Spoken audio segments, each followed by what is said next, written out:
Hey, this is Keith Shovlin, son of Swift, here to bring you our genealogical pursuits for this final week of October 2024. Let's just pick up right where we left off last week. I had just done some looking in the research into my paternal grandmother's family and found that there were a lot of hints on one of my let's see exactly, this is a six-time great-grandfather, Samuel Williamson. So it had hints as to who his parents were. So I decided to plunge right into that. Started picking out stuff at the end of last week's podcast, but was able to work on it a little bit more. Now, usually when I start working, going down a branch, I will pick somebody and I'll start doing research on them and then go through the actual ancestry search and everything. And when I have enough time to do research, that means I can go about 4 or 5 different threads of the branch, at any given time, right, over the course of a week. But I haven't had as much time to do research. So pretty much I just stuck to the hints that I was getting from free hints on Ancestry. And those were mainly Find a Grave and GeniaNet. So like this one, Samuel Williamson, I got his Find a Grave entry, which solidified a death date, and then went from there. So going back to the tree, you see I filled in quite a bit from last week. Now there's still a few possibilities here. So I had trouble finding Moses Williamson Sr.'s mother, Mary, was listed as Mary of Scotland in some of the records I saw at first.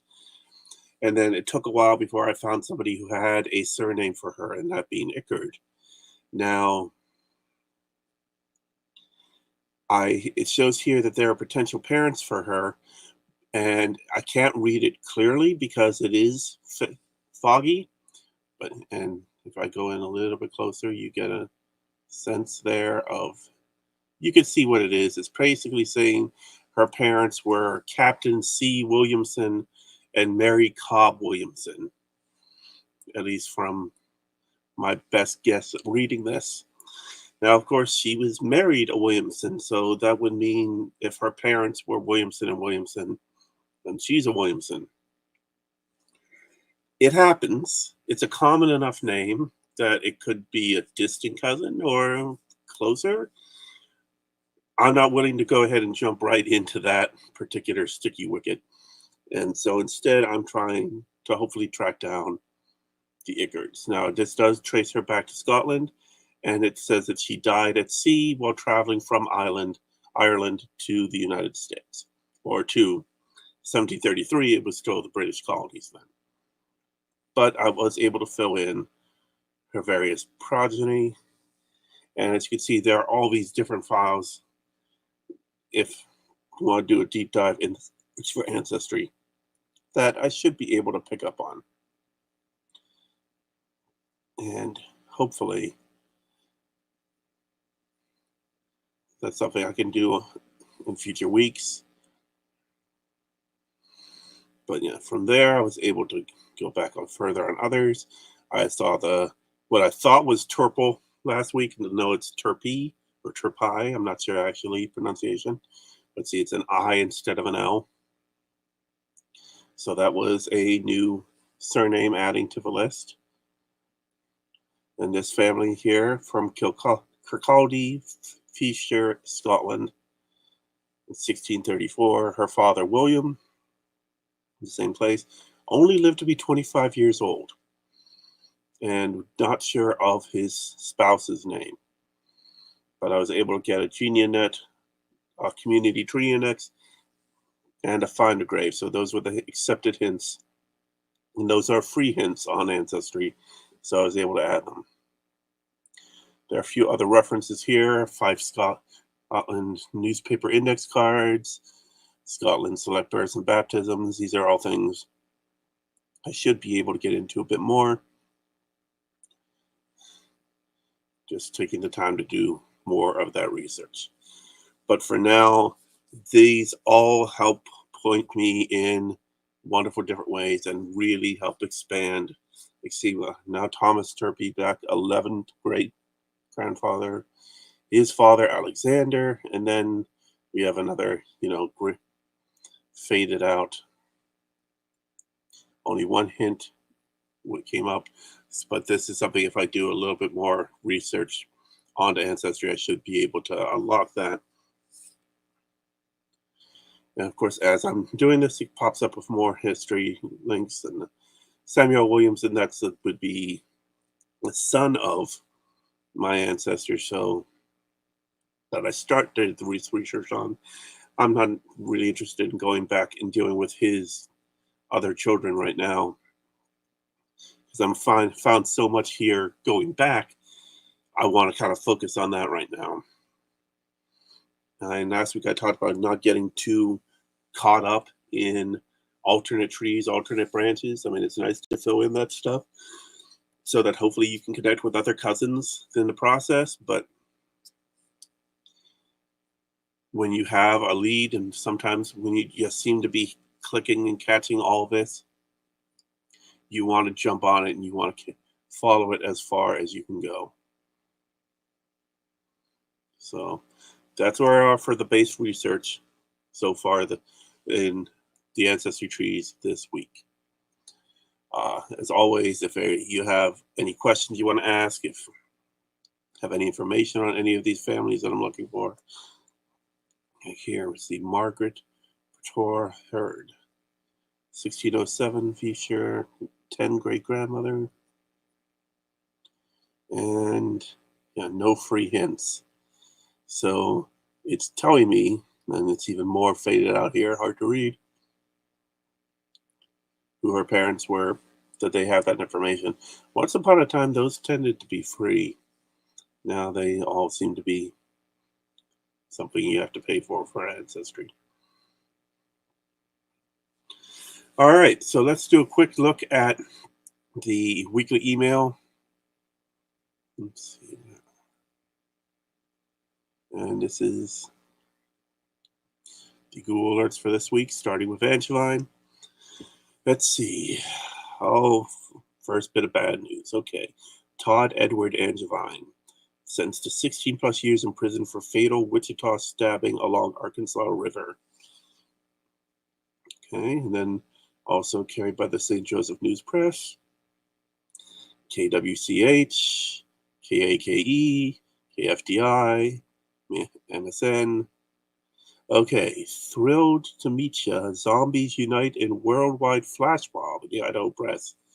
And includes a friend, Diona Angevine Jones. We got Instagram posts from Angevine Farm, 2 Instagram posts. We do have pumpkins, and on the hunt for a perfect pumpkin. See Angevine promotions on Crunchbase. Bell Angevine tomato seeds for sale on YouTube. Angevine promotions.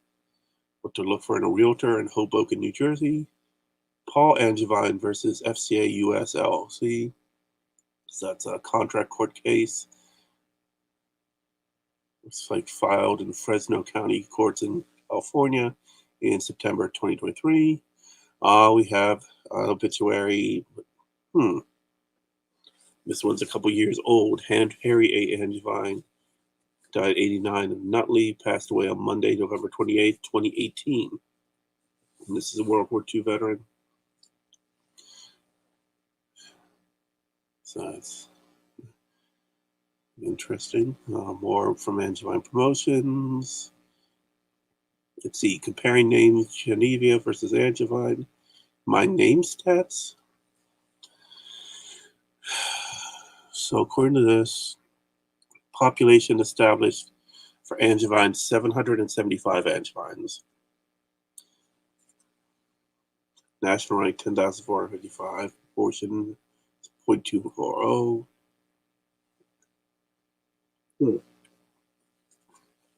Interesting. See Alan Angevine on Threads. And then finally,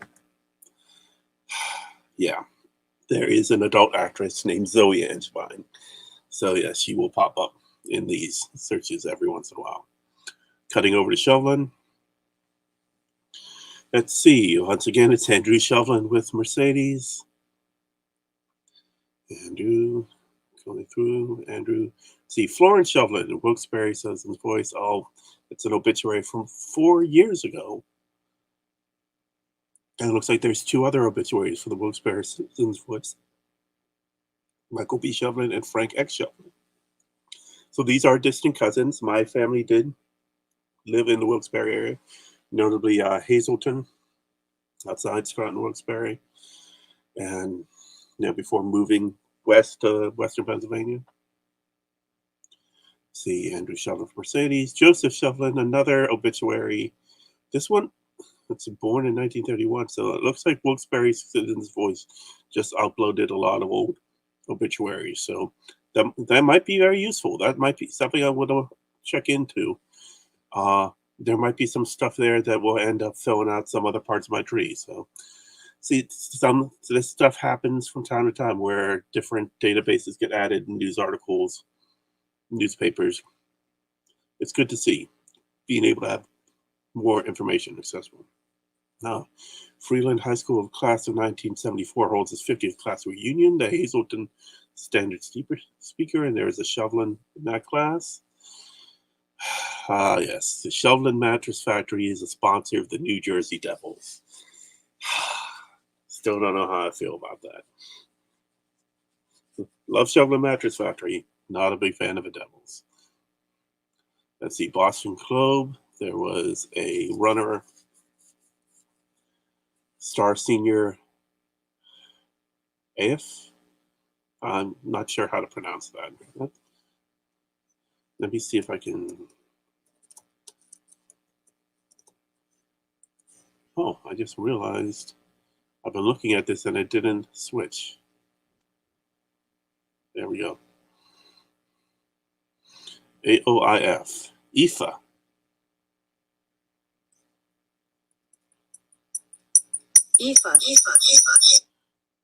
Ooh. Got a feedback loop there. Sorry about that. IFA Shovlin.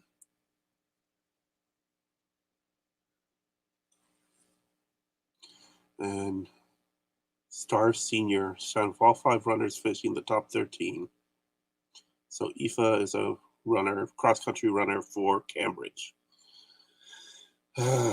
Mary Jennick Olson, connected to a Shovlin there. Looks like another obituary. Andrew Shovlin Moore. Let's see. Dublin Giants go public in search for new football manager, and Shovlin being the director of football. Another obituary from Wilkes-Barre, Kristen Stevens, who had been born in 1981. Oh, passed away at age 26. Oh, that's too bad. 2007. More Mercedes. Marianne Bean, related to Shovlin. Jerry Kennedy. Shovlin Funeral Home in Ardara. Yeah. Adam Shovlin on X. More Andrew Shovlin. Jane A. Shovlin at Morristown, New Jersey, is part of the Atlantic Health System. And Amy Shovlin, VSCO Gallery.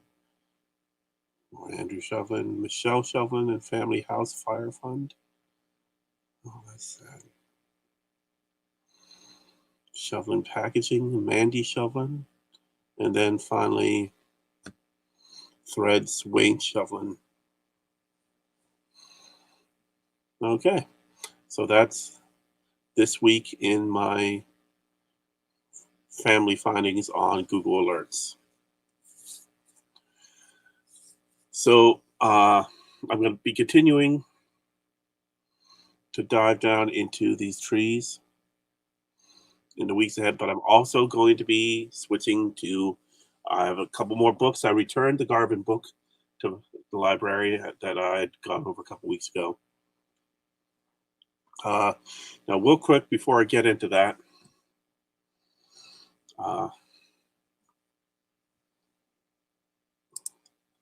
so I talk each week about the sponsors, just the various organizations that I partnered with to help make this podcast possible. The first being, of course, StreamYard. Their icon's up in the corner of the screen here. I'm posting this video thanks to StreamYard, being able to post it online. Real easy to set up, real easy to use. I'm on a free account. I'm able to work pretty well with it, and I've been pretty happy with them.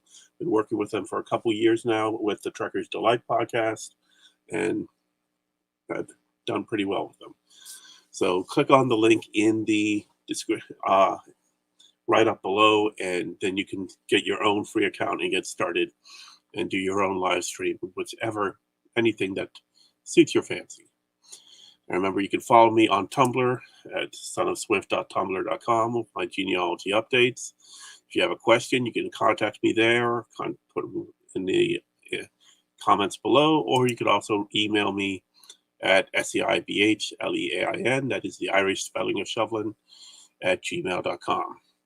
If you'd like to support me in other ways, you can check out my TeePublic store, teepublic.com/store/swift, where I have various art up there. There's pithy sayings like the shirt I'm wearing today about inflation,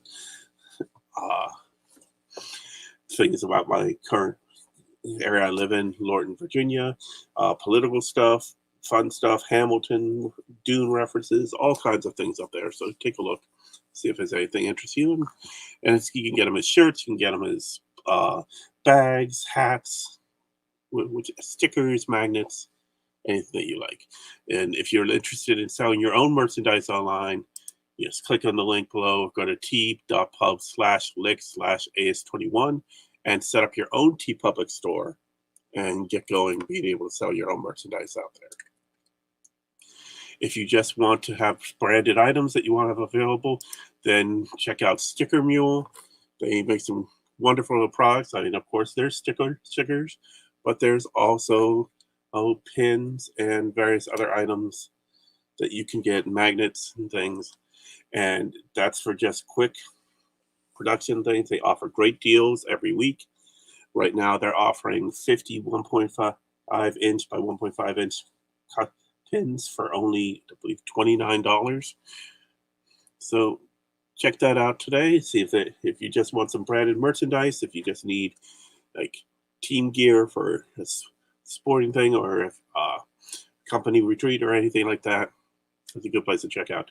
And they even do have hoodies and things for warmer, for colder weather. So that's it for paying the bills.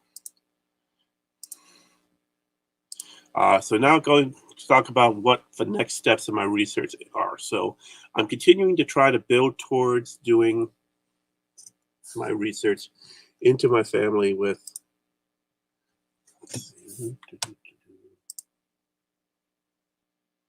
that is just way too, that's much better.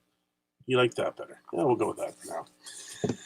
So, of course, I said I returned the Garvin book back at the library, but I picked up 2 new books in the library. So right now, my focus in my family history has been, I've been trying to prefer to stay on my paternal side, but my goal is being able to publish a section of my family history, based off my ancestors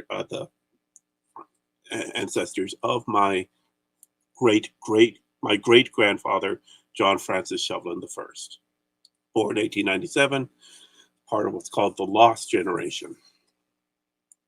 And of course, that means I'm looking at Shovlins, Garvins, Harrigans, Fitzgeralds, Dunns, Gerons, and Foys, as well as Sloans and Andersons, Winstaleys, Townsends. But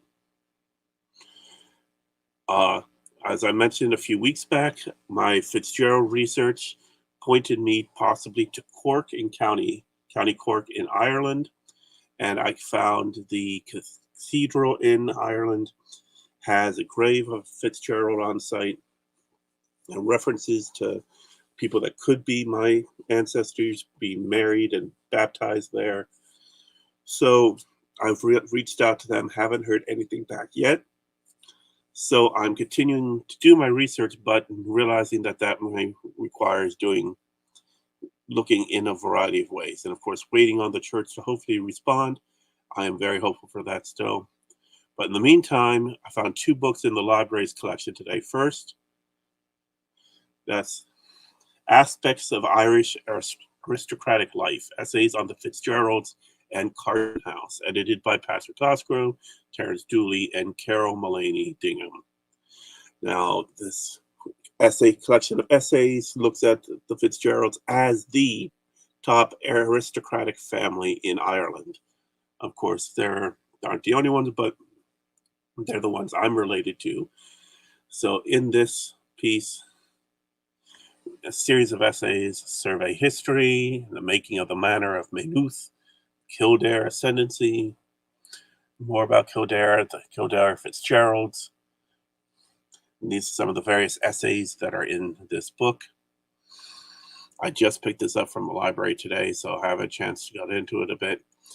But part of going into more on the Fitzgeralds, like Lord Frederick Fitzgerald, local politics, County Kildare. Here we have some of those Fitzgeralds. This is William Robert Fitzgerald, 1749, the second Duke of Leinster. Lord Edward Fitzgerald, 1763 to 98. G. Thompson Augustus Frederick Fitzgerald, 3rd Duke of Leinster.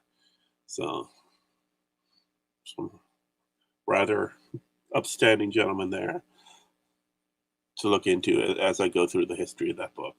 Second book also has to do with the Fitzgeralds, but this one is more typical genealogical book, and that's being The Irish Lumberman Farmer by Joseph A. King, Fitzgeralds, Harrigans, and Others. It has this wonderful map showing northeastern United States, with the southernmost point being Pittsburgh, my home city, and then going up into eastern Canada, Ontario, Quebec,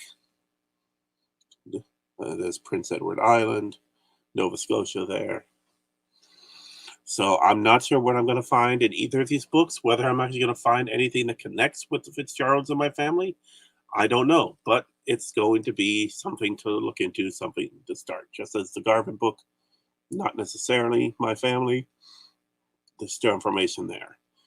And what's interesting, this book, it looks like it was a re-release, and you can see the way it was printed. They took the original one and just put it sideways there. But this one has all kinds of different notes in it. And just like the feedback, it was first written in 1982. There's a second edition coming out a couple years later. And it includes some articles, including Bing Crosby's Irish roots, the Harrigan family. So it connects the Fitzgeralds to the Harrigans. Now, the funny thing about that, when I was growing up, I was told by my maternal grandfather that I was related to Bing Crosby. And such, then also David Crosby, Denise Crosby, that whole line. And 20 plus years of family history, and I can't find it. I did find the possibility of something several years back, and we show it on the tree.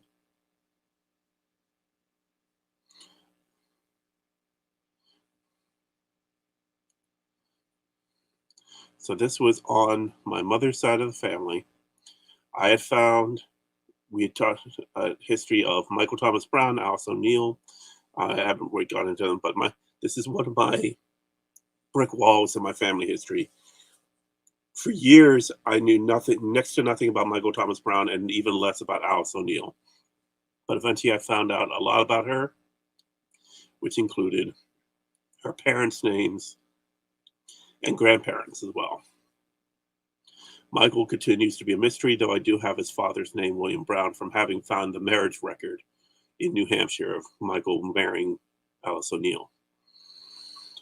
But for years, I had, from once I found them, I found Mortimer O'Neill, Alice's father, his parents be Dennis O'Neill, and you see here I have Alice Mahoney. That's a recent change from my history, because what I had before was I had found her with the name of Manning Crosby. So there was the connection to Bing Crosby. Now, Bing Crosby, of course, grew up in Spokane, Washington, but had his Irish roots through the Harrigans, as that article says, but also through New England, which was my family's connection. So now, Manning, I had filled in Alice's mother's name is Manning because it was in the tradition of putting your mother's maiden name as your middle name. That seemed like the logical thing, but now that from the find a grave entry and things I found, now points to Mahoney. So this is merely just a fill-in for now. So I still don't have a lock on any Crosbys on this side of the family, specifically the ancestors of my grandfather, Edward Johnson, who is the one who told me of the Crosby family connection at first. Now, I talked a couple weeks ago about the family reunion and hearing stories that ended up turning out to be true. So I'm still hopeful on that. But now we're looking at the possibility of if the Fitzgeralds in that magazine, in that family history are connected, then there's a possible connection to the Crosbys through the Harrigans. So that's my research for the next couple of weeks. I will be digging into that book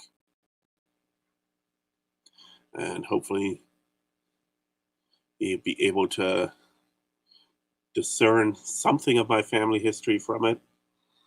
So that's found at the Library of Congress, Local History and Genealogy Collection, The Irish Lumberman Farmer by Joseph A. King, Fitzgerald's, Harrigans, and Others, and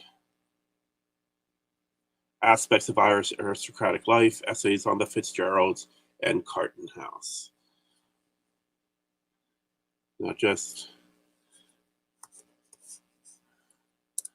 I didn't have a chance to look at this just yet, but let's see.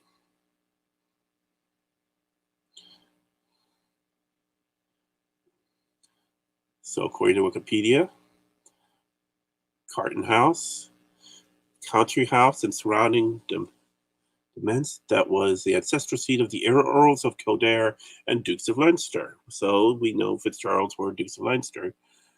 So that's part of the history of the Fitzgeralds. Carton, I'm not used to seeing that term, so hold on, let me see. Domain. It's domain. Domain. It's just a different way of spelling domain. Huh. There's something I learned new today, though, a different spelling of the word domain. Interesting. That's a little factoid for you all. So being of the Carton domain, ownership of the Fitzgerald family shortly after Maurice Fitzgerald, Lord of Llanstafn, circa 1105 to 1176, an Anglo-Norman noble. Late in the capture of Dublin by the Normans in 1170. I was able to get this episode started before midnight, but it is, of course, after midnight now on the East Coast. And we will be turning the clocks back an hour this weekend. So we'll see how that affects future weeks. Julius, first Baron of Folly, descendant John, fourth Baron of Folly, became the first Earl Kildare. So this is the rich Fitzgerald family history. Now, I know the Fitzgeralds I get to are somehow related to these Fitzgeralds. How, though, I'm not certain. And that's what I'm hoping to find with these books, is those connecting tissue, so that then it's been sad that all my family history research, when I get back to Ireland on my family name, my surname, and those parts of my family history, it really does come in rather short versus others of my family tree that can go back 10, 11, 12 generations. So I'm hoping that I can find the connective tissue that ties my Fitzgeralds to these Fitzgeralds, so that I could then connect this rich family history and add it to my tree and really expand on the family that I know is connected, but really know how. So that's my goal for this next week, to unlock more of the Fitzgerald family mystery. Let's keep this rather short. I know we're over 30 minutes now. So thank you for watching. I hope you enjoyed this podcast. please like. Subscribe. We're trying to do these every Tuesday. I have various other programming I'm doing throughout the week. I've got I do a Star Trek podcast on Thursday nights. I don't usually share those to this channel though, but then I also do another one on Sunday nights doing Star Trek news called Trek That. I started on Mondays. I have shorts that go out where it's just 1 minute, called Take a Minute.